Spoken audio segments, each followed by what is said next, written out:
This is a Hot Pie Media original. A lecture series from people from Austin to everyone else. It could turn into that, and I'm not sure that would be such a bad thing.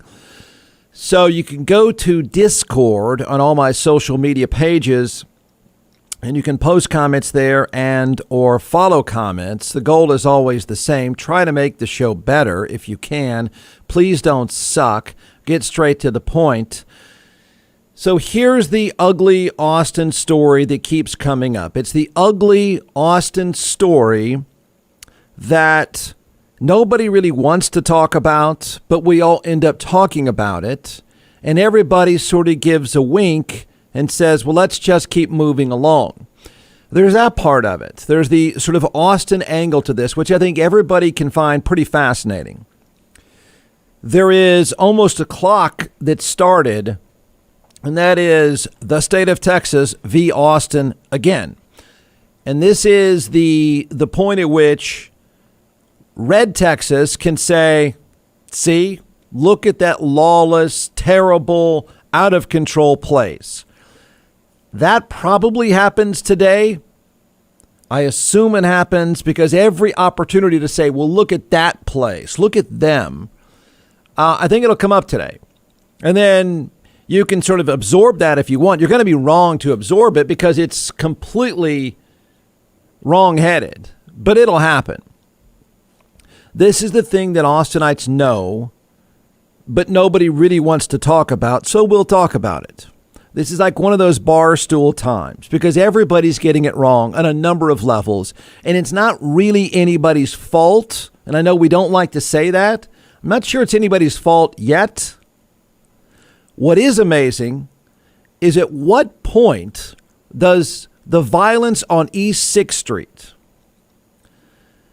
become a perception problem for sort of the epicenter of this country, and that is this boom town?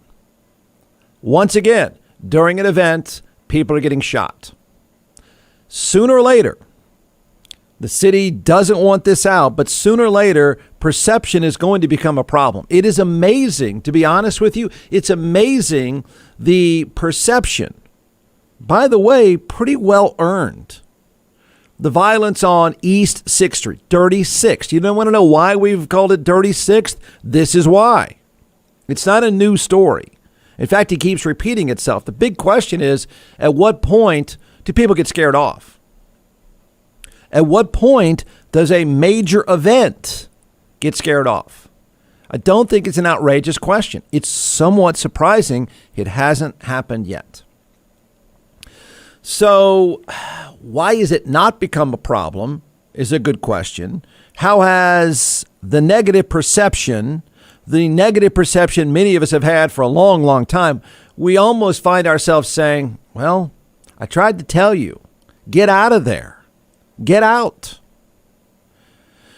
But how has that negative perception not become a big enough negative perception that it starts to drive away tourists and big events? If you don't know, and this can lump everybody into it because it's sad, it's disturbing, but it is a legitimate issue. At any point, do these shootings, the violence. By the way, now a shooting this past Sunday at 2 a.m. This goes along with another shooting in the exact same spot, goes back to June, which goes back to a few months before that in the exact same spot. The exact same story keeps repeating itself of people getting blasted, tourists getting blasted by knuckleheads who come into town and get wasted. These are not Austinites shooting people. Let's be clear. This is sort of the drunken loser mall on any given weekend with guns. So you have let's see. You had a shooting this past weekend during South by Southwest. These are not most likely not South by Southwest attendees shooting each other. These are not Google employees firing at each other. That's not what it is. So you have this, 4 people end up shot. Sounds like they're going to be okay. Not long ago, you had one guy killed standing in line to go into a club. Was he the shooter? No, of course not. These are people getting hit by the knuckleheads shooting at each other. That was a few months ago. This is one person dead, one paralyzed, 14 injured. Then you had a shooting, of course, during a protest. That's when a knucklehead pointed an AR-15 at someone else and got blasted away. Notice the trend here, because there seems to be a lot of guns and a lot of alcohol and a lot of dudes. So this is a storyline that just keeps repeating itself. I mean, it really is. Sadly, it really is. So when does the dirty sixth violence scare away tourists and events? The story from this past weekend, 4 people injured in a shooting on 6th Street early Sunday. The call came in at 2 a.m., usually the case. And so the story goes on and on and on. A few realities here. Let's just tackle the realities. And one, these are young dudes in town for a night from other parts of Texas. What are you going to do about that? At least, maybe more, I can't remember now, at least 2 of the past 3 shooters, I think, have come from Killeen. Then you've got, go back a few years before that, just to point out, and I think there is a trend that has to be looked at, and that is whether that's a good idea to block off these streets. Sooner or later, somebody has to tackle a gigantic issue of what felt like a great idea years ago to block off these streets. This way more people can be hanging out with each other. Somebody better decide whether or not that's a good idea. Seems like a bad one to me. But you go back, these are these shootings. These are not mass shooters. These are not people that have got, a rifle going to pick people off. These are knuckleheads shooting at each other, and they're hitting other people. Now, you go back a few years ago, there's a guy, I believe he's on death row now, who drove around a barrier and started running people over just off East 6th Street. I think that guy was from Killeen. So these are not Austinites blowing each other away. These are not 35-year-olds blowing each other away. These are teens and early 20-somethings coming to town, getting liquored up with some guns, and they start shooting. Number 2, don't fall for it. It's going to happen. Don't fall for it. And I'm sure if it hasn't happened yet, it will happen before the day is over. John McClellan is the co-founder and creator of ATX Hot Sauce, now in all 50 states and several retail outlets as well. So what we're going to do today is we're going to let this social media rock star chef walk us through 4 different sauces, and then I'll taste and we'll tell everyone why they should buy. You can give the science behind these, and then I'll make the simple recommendation. Go to atxhotsauce.com. All right, I don't think anybody's heard the website. Yeah, I know. By you, Jeff, I've never heard that. It is atxhotsauce.com. I'll say I got that one right. 45 times, atxhotsauce.com. So let's do it. I brought 4 flavors here, and we're going to test your palate today. Okay. And I only brought 4 because I didn't think you could handle 5 or 6. Yes, probably a smart move. Yeah. And so the first one we're going to try here, it's called Beet Heat. And just like the name implies, it has beets in it. It's made with red Fresno peppers. Red Fresnos are red peppers that are they're hotter than a jalapeno and a little bit less than a serrano. So not super hot here, just a lot of really good flavor. So we're going to start with this one, and then we're going to move up the chain. Okay. I've had the Beet Heat, but okay. Yeah, we're going to try it though. It goes well with a cab. All right, Jeff's savoring Beet Heat. I'll even do it with you, so that should be all right. Now remember, it is hot sauce. Yeah. Oh, it is. It's hot sauce. Trust me, man. Wait, is that one hot to you? No, a little. Yeah. The great thing with the fermentation process is you get a bunch of the flavor right up front. Yeah. And then the heat comes, but then it dissipates pretty quickly, especially with the red Fresnos. This is not a very spicy one, but it is a very tasty one. Goes on great on sandwiches. Beet Heat. Beet Heat. B-E-E-T. Heat. All right. Go to atxhotsauce.com. That's right. Do not buy for a single second the knuckleheaded talk radio narrative. The knuckleheaded narrative that'll likely come out of the governor's mansion. Listen, this is a problem. It is an issue. It is a serious problem. It is a serious, dangerous tourist problem. No denying that. But don't buy for a second the argument, the narrative that says, well, this is because they defunded the police. That is absolutely BS. Here's why that's BS. And I guarantee you in every knuckleheaded talk radio show in this state, it's what they're going to say today. And it's not going to be true because there are more cops down there than at any point in my lifetime. And I'm from here. There are more cops down there than anyone can imagine. They're everywhere. Don't buy it. Don't let it start. Don't buy it. It's not true. The police department is saying we're everywhere, and they are. They really are. I don't remember a time in my life when there's been a greater effort, almost to the point of being terrifying to look around. There are cops everywhere. There are cameras everywhere. I don't know what more they can do. But the narrative will start, and it's going to be exactly what you could predict. And it's going to be, you see, they defunded the police. You can say what you want, but they didn't defund East 6th Street Police. We've ramped that one up, and you're a liar. And by the way, you're sitting in Lufkin or somewhere saying this kind of stuff. You have no idea what you're talking about.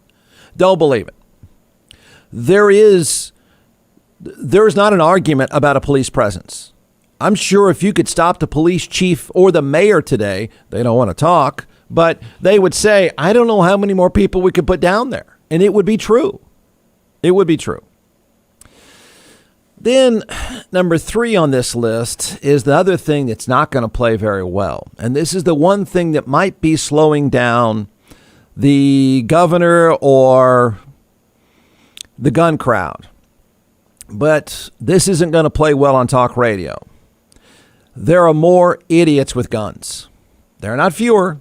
There are more. You can take and do what you want with that, but it's a bad mix. And the mix has been brewing for some time. The idea of the good guys with guns isn't working. Oh, I know. You're going to say, well, I'm a good guy with guns. Well, somebody down there's not a good guy with guns. You got more of them. The math is not up for debate right now. Even the head of the Austin Police Association said it. That may be the one thing, this one argument about more guns is not producing fewer shootings. It appears to be, if you just have a cause and effect here, you would say more guns, more dudes, more drunk people, more shootings. That one's hard to debate. The so-called good guys, remember the last time we had a so-called good guy? He pointed an AR-15 at someone and got shot himself. That worked well. Yeah, good idea. He's dead. More guns, more drunks, more young men is a bad mix. Fix that. I dare you. When somebody says, well, if we just had more guns, why don't you ask the head of the police association about that? It doesn't seem to be working well. I don't know how to fix that. I don't think the state wants to tackle that. Here is Kenneth Cassidy, president of the Austin Police Association. He's talking about arrests and seizures of guns prove that APD is working aggressively to address gun violence in downtown. I don't know that he's wrong about this. I don't know that anything he's saying from the police side and even the city of Austin side, I don't think they're wrong about anything that they're talking about, except I think somebody sooner or later has to say, is it a good idea to block off these streets? It seems like a really bad idea. Too many people around each other is too many stupid people around each other, which is too many people with guns around each other. The theory was if you blocked off the streets, fewer people get hit by cars. Probably true. Now what? He said he thinks the state, ooh, look out, buddy. You made the list. He said he thinks the state should rethink part of its gun law. Good luck with that. Good luck. That's going to play well.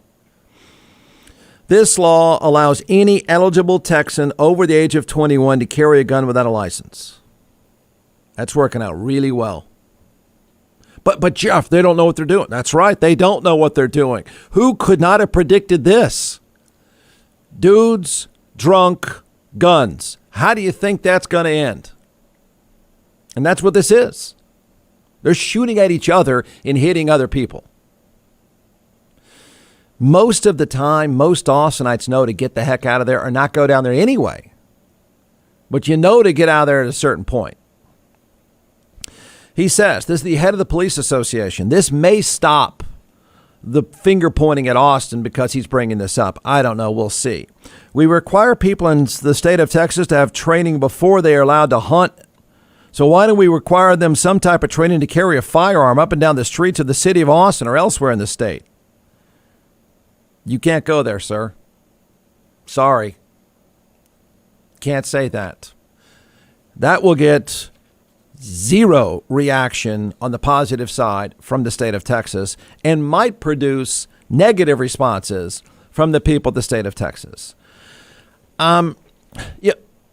So there are your realities. I mean, those are all just the realities. And other than the idiots that come into town from nearby who get wasted or not get wasted, who just get mad, if you put enough dumb dudes in one place, it's going to end badly.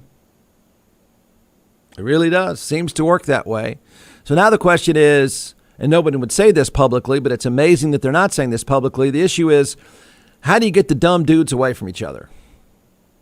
You're not going to take the guns away. They're trying. You can't stop selling the alcohol. That would be bad for business. So how are you going to keep them away from each other? That whole blocking the streets off thing is probably the starting point all over again. Then it's amazing that it hasn't become a problem for events like South by Southwest. It's amazing it hasn't become a tourist problem for the city of Austin.